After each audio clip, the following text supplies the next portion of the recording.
Hi, friends. Welcome back. This is our third episode of talking about being a Unitarian Universalist at home and exploring UU at home practices together. This week, we're going to talk about covenant together. Nico, do you have a story for us about covenant? Well, I was thinking about stories for Covenant and could only come up with times that Covenant didn't work out so well, or times that it would be really nice to have a Covenant, but we didn't have one.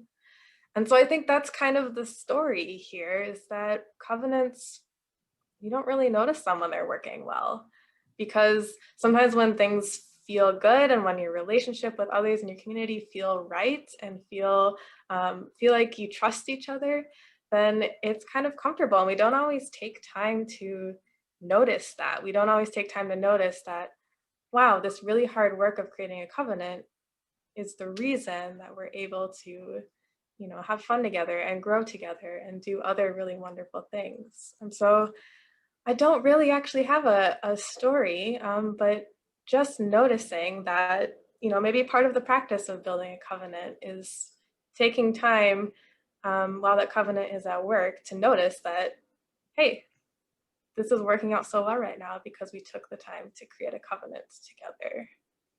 Yeah, that's funny because I've noticed even in as in preparing lessons and stuff like that, especially for older youth, that I do take time when especially at the beginning of a year together to establish that covenant.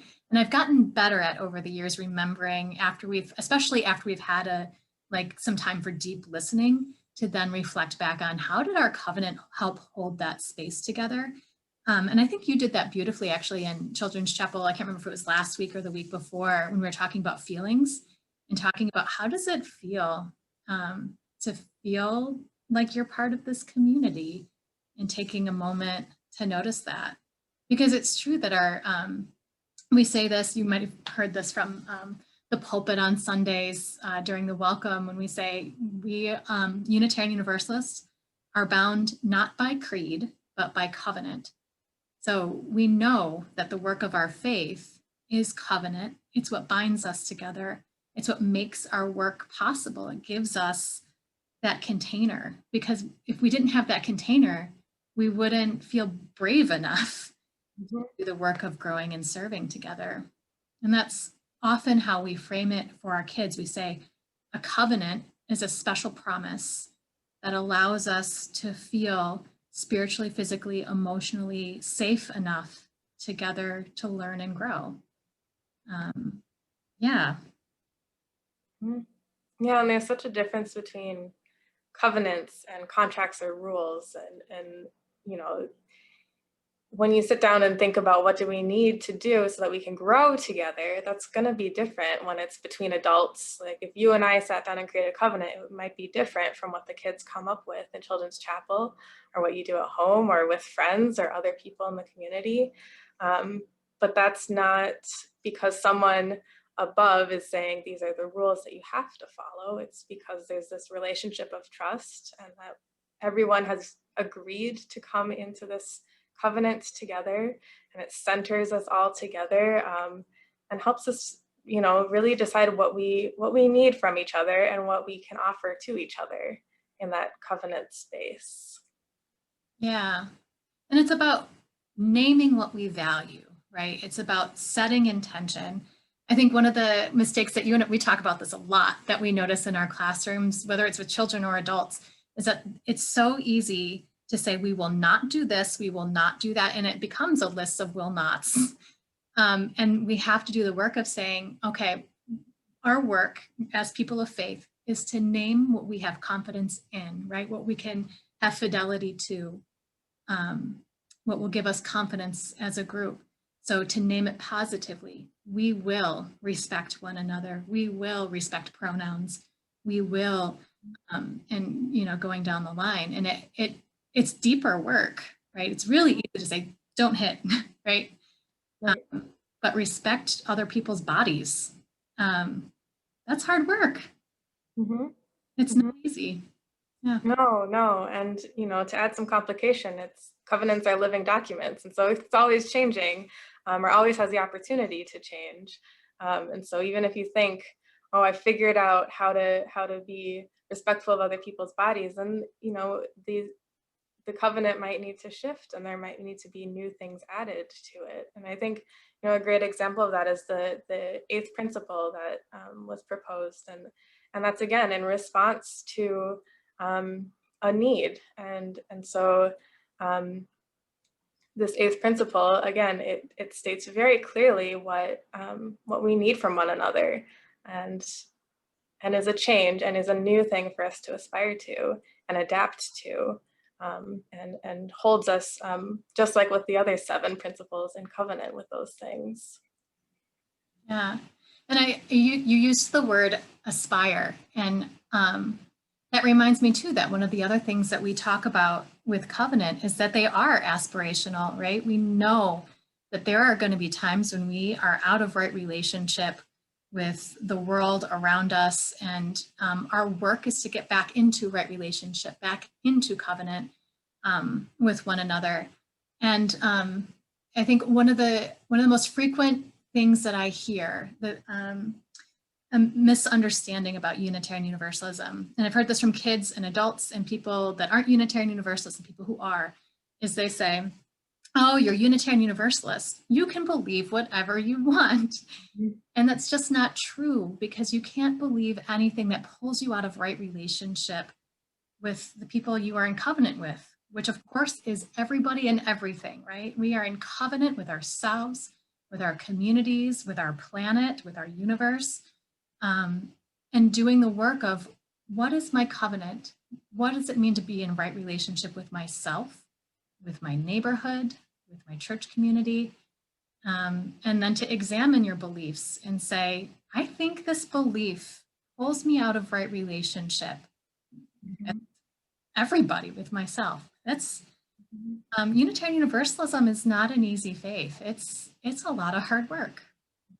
Yeah, and beyond just the beliefs pulling us in or out of covenant, it's the way that those beliefs show up in our actions and the way that we live. And we all kind of lived through a similar thing when thinking about things like masks and pods and groups together, thinking about what we need from each other and what our values call us to do in those situations. And so sometimes even a covenant isn't written out on paper, and sometimes it's just living your values out loud, because we have those 8 principles to fall back on, and those are the written out covenants that we reference when we're making decisions about how to interact with the world.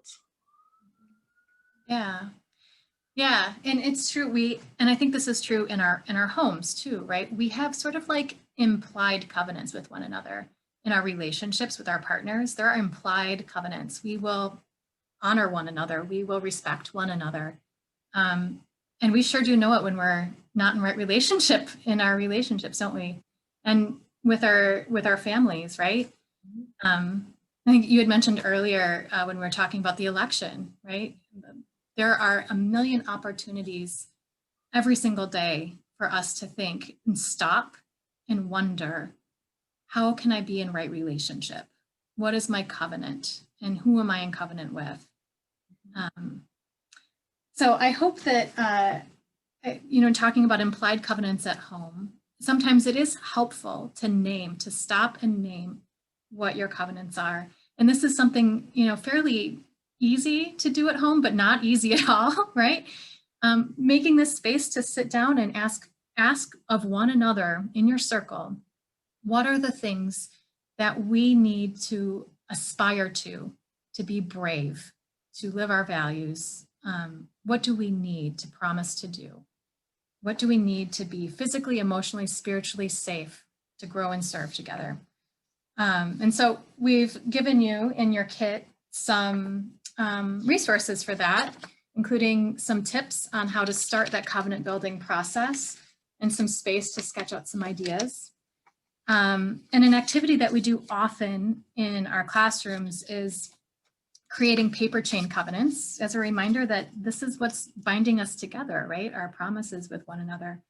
And so something fun to do at home, and something you can keep on your altar space if you have one, or somewhere else where people can see it, is, each take some time to write down on one of the strips of paper what it is you need to feel physically, emotionally, spiritually safe and brave with one another, and then make a paper chain together.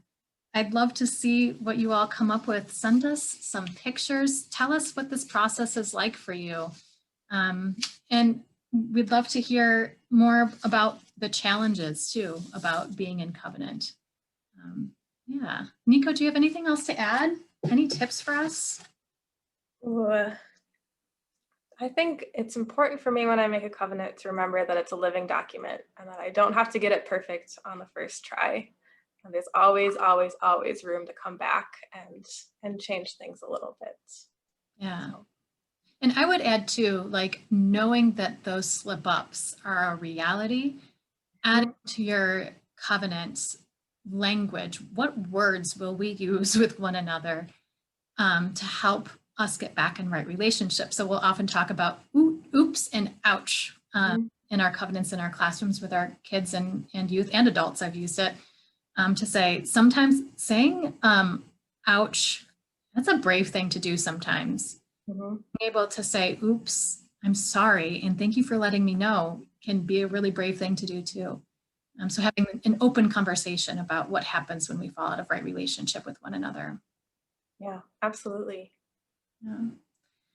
Well, thank you again, Nico. I really enjoy having these conversations with you. Yeah, it's been fun. Yeah, and I hope you all really, please send us pictures, send us questions. Let us know what you all think about this. We'll see you again soon. Thanks, friends.